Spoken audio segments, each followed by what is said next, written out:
Marks এন্ট্রির problem বর্তমানে solve হয়েছে। তার জন্য আপনাকে যেটা করতে হবে সেটা HOI লগইনে যেতে হবে।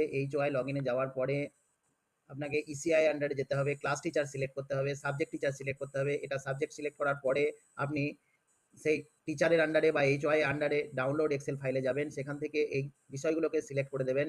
সিলেক্ট করে দেওয়ার পরে আপনি জেনারেট এক্সেল অপশানে ক্লিক করবেন। জেনারেট অপশানে ক্লিক করলে একটা এক্সেল ফাইল ডাউনলোড হবে।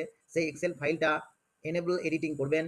এরপরে এই এক্সেল ফাইলটা সঠিকভাবে পূরণ করবেন। এক্সেল ফাইলটা কোনো রকম ট্যাম্পারিং করবেন না। -1গুলোর মানে হচ্ছে এখানে অ্যাবসেন্ট, সুতরাং এগুলোকে কোনো রকম আপনার ফাইলটাকে সেভ করা। ফাইলটা সেভ করে রাখার পরে আবার লগ ইন করুন। লগ ইন করার পরে upload bulk marks entry file এই অপশানে ক্লিক করুন। এই অপশানে ক্লিক করে আপনি ফাইলটাকে সিলেক্ট করে দিন।